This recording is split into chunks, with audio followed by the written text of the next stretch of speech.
গোটা বাংলাদেশের মানুষকে আজ ময়ূক রঞ্জন প্রশ্ন করছে, জবাব চায় বাংলা।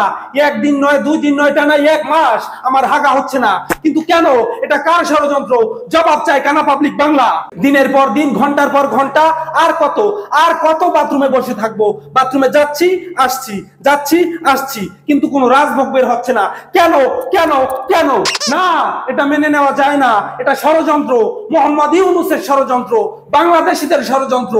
অনুসন্ধান করলেই মলত্যাগের সাথে সত্যটা বেরিয়ে আসবে।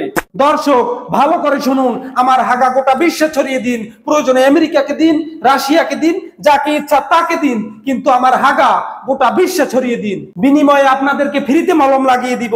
কানা পাবলিক বাংলা আপনাদের সাথে আছে। আসুন আমাদের গাড়ির নিকট, দেখুন আমাদের মলমগুলো। প্রতিটি মলম 20 টাকা, 20 টাকা, 20 টাকা। আপনার কানে রানে, আঙুলের চিপায় চাপায়, সারা শরীরে আপনার চুলকানি, খাউজানি, হাইরে মজার চুলকানি। কানা পাবলিক বাংলা বিনামূল্যে মলম লাগায়। কানা পাবলিক বাংলা আপনাদের সাথে আছে। আমি ময়ূক মলম বিক্রির পাশাপাশি কানা পাবলিক বাংলায় দালালি করছি। তারা উঠতে বললে উঠি, বসতে বললে বসি, তাদের কথা ছাড়া হাগিও না, মুতিও না। কিন্তু দর্শক, বাংলাদেশের জামাতিরা চক্রান্ত করে ময়ূক রঞ্জনের হাগা বন্ধ করে দিয়েছে, কিন্তু কেন? জবাব চায় বাংলা। আজ কানা পাবলিক বাংলা সমন্বয়কদেরকে প্রশ্নের মুখোমুখি দাঁড় করাবে।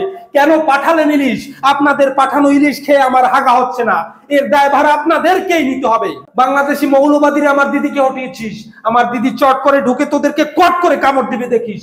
তোরা বাংলাদেশিরা আমাদের সাথে বেশি পাঙ্গালিস না, ধরে এমন কেলান কেলাবো না বাবার নাম ভুলে যাবি। ও মাইরি, হাগা পেয়ে গেছে। দর্শক, চোখ রাখুন কানা পাবলিক বাংলায়, আসছি। ও